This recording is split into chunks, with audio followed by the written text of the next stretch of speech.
All right, we got something really cool to talk about today. This is from Mechforce and Jim Skelton. This is the Hellraiser, his latest folding production knife that Jim came out with. This is the Fat Carbon Lava Flow Red and Black Edition. Very, very cool. Yeah, I'm excited about this one for sure. I did an unboxing a little bit ago, and I've had time now to handle this, fondle it, cut with it, do some stuff, and I still very much like it. Is it perfect? I don't know. Perfect is very subjective, and we may get into some of those details as we go through this today. It's a little tough for me, and I've said this before, when I do videos of my friends' knives. I have been following Jim for many, many, many, many years, and we chat quite a bit now. And so I do consider him a friend. We've loaned things back and forth to each other. We've bought things from each other. I've helped him find a watch. I've helped him, I can go on and on and on. But moral of the story is it's a little nerve-wracking talking about one of his knives because I'm going to just give my honest opinion. And I don't want to say anything negative. I don't want to upset or offend anybody and things like that, especially when I know you. So this is my custom Hellraiser. It's got some stuff on the blade from the sheath. Wipe that off. So this is the mini Hellraiser, custom from Jim Skelton, which is right about the same size as this full-size Hellraiser folder. There is going to be a mini Hellraiser folder at some point in the future. I think they've already got the prototypes and whatnot, but there will be one coming in the future. I don't know when. Could be 2 months from now. It could be 2 years from now. I don't know. But this is what it mimics. It is Jim's favorite model that he ever made in the fixed blade custom world. And I think they did a really, really good job of mirroring the look and the feel, not only of the blade, but also the handle. Have the little finger choils here, little bit of a swoop here. It's very, very true to form.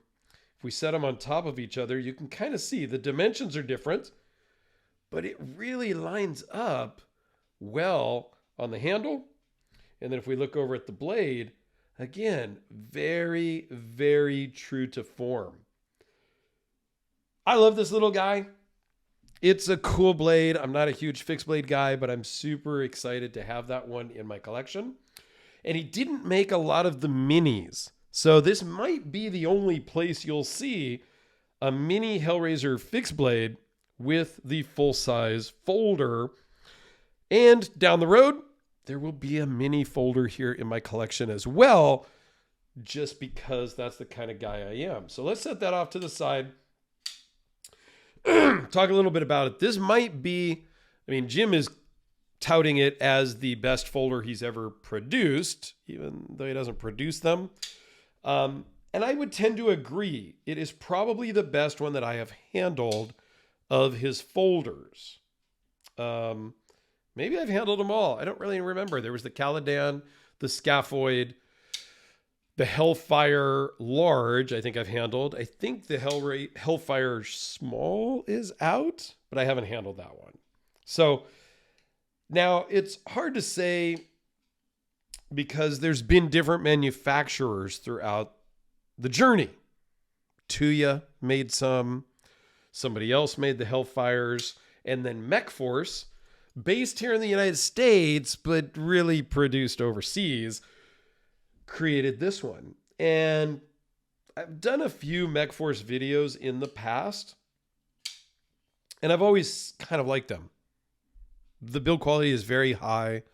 The fit and finish on this is very, very nice, and we'll zoom in a minute. I was a little torn on which color to get and which, variation, but I went with the red and the black. It just works for me in my collection. So, yeah, I'm super excited to have this. So let's get into the specs, and then we'll take a close-up look. So it's 4 3/4 closed, 8 7/16 overall, with a 3.78-inch blade, the way I measure it. The website says 3.8 inches, whatever. I measure from the very tip of the scale to the tip of the blade. Behind the edge is 0.025. It is Vanex Super Clean blade steel, as you can see, proudly stamped here on the backside. Blade thickness is 0.152, weighs in at exactly 5 ounces, which is the same size as a D-cell battery. If I turn it the right way, you can read it. Just to give you an idea as to what this is going to feel like in your pocket. Everybody's kind of familiar with the weight of a D-cell battery. Overall thickness is 0.530 minus the clip. Runs on ceramic bearings, ceramic detent, and we'll take a close-up look. Fat carbon fiber. Fat carbon fiber. Lava flow is the pattern. Titanium frame, which is blacked out. I don't know if it's DLC or PVD. I didn't ask. It doesn't say. I meant to ask. Titanium backspacer, titanium pocket clip. You do have the hidden lanyard barrel loop spacer there if you want to run a lanyard. I never do, but you can. And I appreciate the fact that the lanyard loop is hidden. Yeah, I do prefer that. Now, pocket clip. The Todd Begg ball pocket clip. If you are familiar, here is a bodega that is a little scratched. I don't really notice that until I'm looking at it zoomed in here.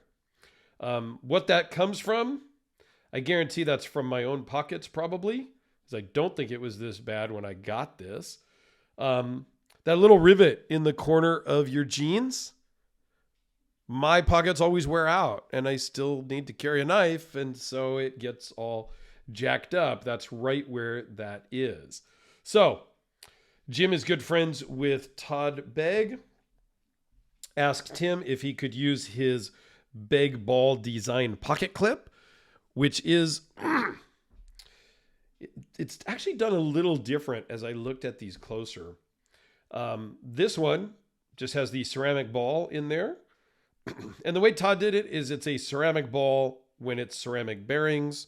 When it's a steel ball, it is a steel bearings. Okay. So it's just the ball set inside of the titanium clip. Whereas on Jim's, there is a little bit of a ledge there. If it will focus on the ball, you see a little bit of a ledge underneath the pocket clip to help hold the ball in. I guess it's just slightly different. Nothing bad. Again, this is one of the best uses of a pocket clip. It works really, really well. Now, I will say the bodega works slightly better just because it's a little bit longer.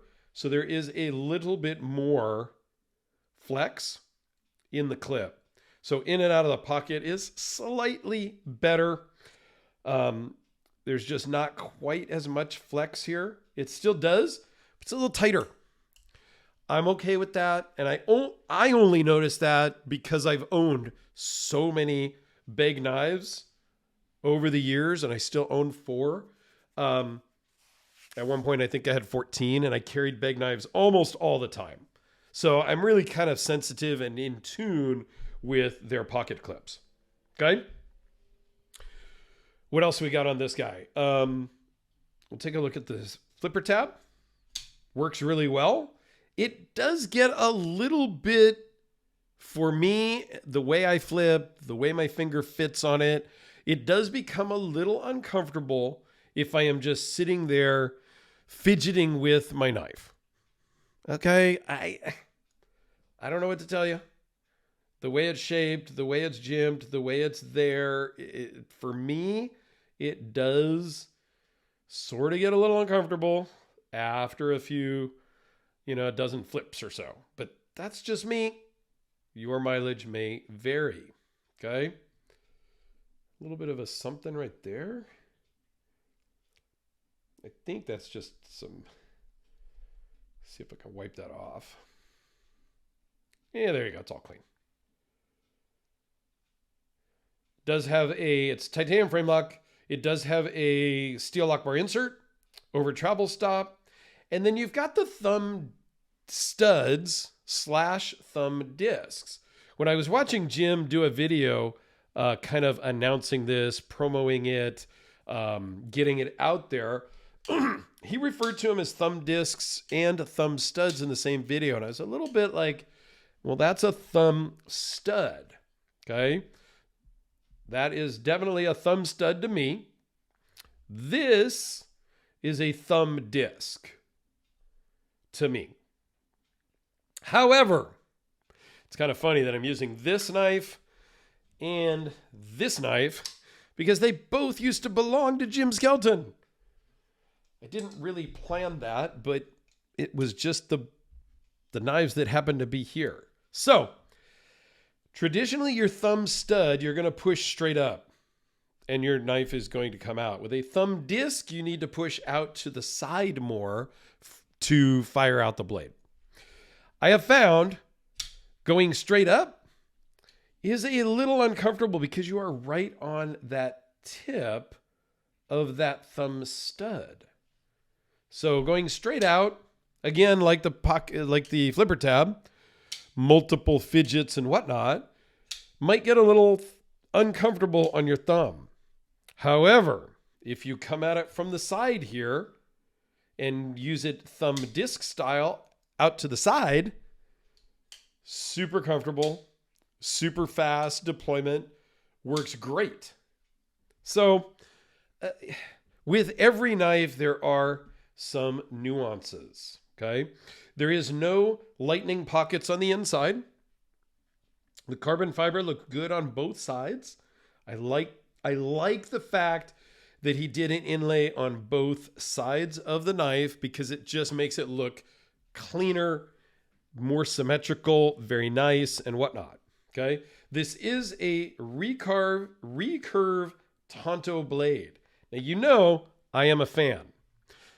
Anybody that's been following my channel this year in 2024 knows I've been carrying this Frank Fisher King Battle, which again, the first video ever of that knife was done by Jim Skelton right when it was built, roughly at the time of filming 10 years ago, 8 to 10 years ago. I'd have to go back and look. Jim never owned this one, but he did get to be the first guy to handle it for the original owner. So this is also a double recurve Tonto. I love this blade shape. A recurve blade really gives you a lot of cutting power. It really takes the material and draws it in for cutting. So all I have is some paper here. I didn't really bring out anything, but this thing came really sharp from the factory. I am super happy with it. I have used it a bit already. Has a little spot there where it transitions, I think, that I might need to touch up. But all in all, it's very sharp, very slicey.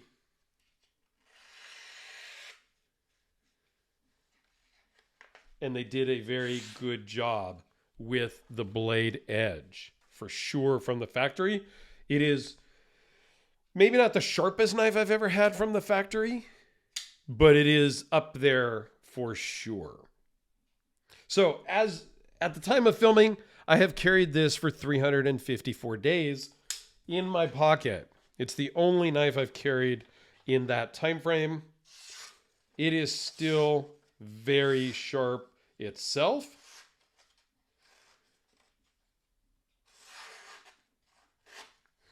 It could use a little stropping or something. But this isn't something you just take to any knife sharpening guy, and I'm afraid to send it to anybody, and I don't know what I'm going to do. When it really needs to get sharpened, I don't know. Granted, I'm only going to carry it for 366 days. It's going to do a full year and then a video, and then put it away and carry something else. Maybe I'll carry this for a bit. Now, one last thing. I know I've rambled quite a bit here, but if you've stuck with me, comment flipper tab down below. Because my last thing is Jim doesn't like the look of flipper tabs when they're open. He understands you have to see it in the back when it's closed. Once it's open, he doesn't want to see it. So he's made the scales big enough to hide the flipper tab. To me, I don't get it. It's totally fine to see the flipper tab on the blade edge of the knife. I have no problems with that. It's fine to me, but Jim doesn't like that. So he's elongated the scales a little bit here to hide it. Now, he did a better job on this than the Caladan.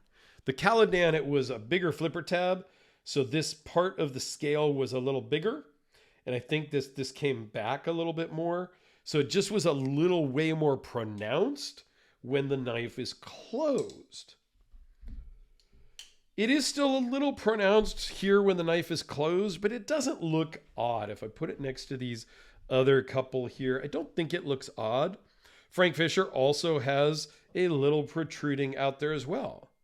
So I don't know that it's odd or a problem.